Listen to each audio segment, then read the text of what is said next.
سامانی عێراق چۆن بووەتە کارتی فشاری ئەمریکا. لە دوای شەڕی دووەمی کەنداو سامانی عێراق لە بانکەکانی جیهان بڵۆک کرا. عێراق کەوتە ژێربەندی حوتەمی نەتەوەی گرتوەکانەوە. لە وڵاتانی جیاجیا دەیان سکاڵا دژی عێراق تۆمار کران. دادگا خۆجێیەکانی وڵاتان سزای قورسیان بەسەر عێراقدا سەپان. هیچ تێمێکی بەرگری عێراق بەشداری لە پرۆسەکانی دادگایکردنەکاندا نەکرد. ژمارەیەک لەو بڕیارە دادوەریانە لەلایەن دادگا باڵاکانەوە پەسەند کران و حکمی بنبڕانەیان وەرگرت. لە 2003دا سیستمی سیاسی عێراق گۆڕا. ئیدارەی ئەو کاتەی ئەمریکا ڕێگەیەکی دۆزیەوە بۆ ئەوەی پارێزگاری لە سامانی عێراق بکات. لە 22 ئایاری 2003دا جۆرج دەبلیو بوش فەرمانێکی دەرکرد. بە گوێرەی فەرمانەکە پارێزبەندی ئەمریکای سەپاند بەسەر سندوقی گەشەپێدانی عێراقدا کە داهاتی نەوتی تێدا هەڵدەگیرە.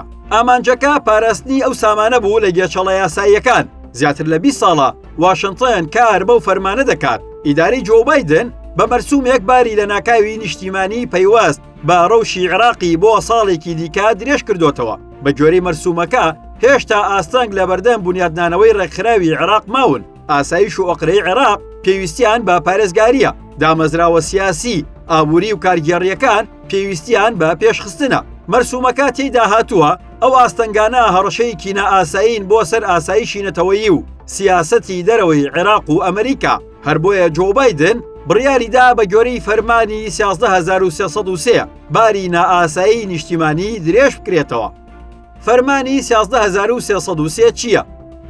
فەرمانێکی جۆرج دەبلیو بوشە. ئامانج لێی پارێزگاریکردنا لە سندوقی گەشەپێدانی عێراق و هەندێک لە موڵک و سامانی بەغداد. ئەو کات بوش بڕیاریدا سندوقەکە لە دەستی ئەمریکادا بێت بۆ ئەوەی هەڕەشە لەسەر ئاسایشی نەتەوەیی و سیاسەتی دەرەوەی عێراق و ئەمریکا دروست نەبێت. لە فەرمانەکەدا هاتووە هەر دەست بەسەرداگرتن، گلدانەوە، سزا سەپاندنێک، دەرکردنی هەر مەرسومێک، هەر بڕیارێکی دادوەری دژ بە سندوقەکە یان نەوت و بەرهەمەنەوتەکانی عێراق یاخود داهات و پابەندەکانی عێراق لەبارەی فرۆشتنی نەوت و بە بازاڕکردنی بە هەڵوەشاوە و پوچەڵ دادەنرێن. ئەو فەرمانە ڕێگرە لەوەی هاوڵاتیانی ئەمریکا یاخود هەر قەوارەیەکی ئەمریکایی بە یاساکانی ئەمریکا سکاڵا لە دژی سامانی عێراق بجوڵێنێت. بە گوێرەی یاسای باری لە ناکاوی نیشتیمانی ئەمریکا ئەگەر لە ماوەی 90 ڕۆژدا کۆشکی سپی کارکردن بە فەرمانەکە تازە نکاتەوە ئەوە فەرمانەکە پوچەڵ دەبێتەوە. سندوقی گەشەپێدانی عێراق لە دوای ڕوخاندنی ڕژێمی پێشوو دروست کرا. پێشتر نەتەوەی گرتوەکان سەرکاری داهاتی نەوتی عێراقی دەکرد. پرۆسەکە بەشێک بوو لە پرۆگرامی نەوت بەرامبەر بە خۆراک کە لە 1996ەوە پەسەند کرا. لە ڕێگەیەوە مانگانە بڕێک نەوتی عێراق دەفرۆشرا بەرامبەر بە خۆراک. لە 2003دا نەتەوەی گرتوەکان زۆرینەی سزاکانی سەر عێراقی هەڵگرت. کاتێک نەوتی عێراق گەیشتەوە بە بازاڕەکانی جیهان دەرکەوت سەدان سکاڵە سەر عێراق تۆمار کراون. بەشێکی زۆریان داوای قەرەبوو بە بڕی خەیاڵی دەکەن.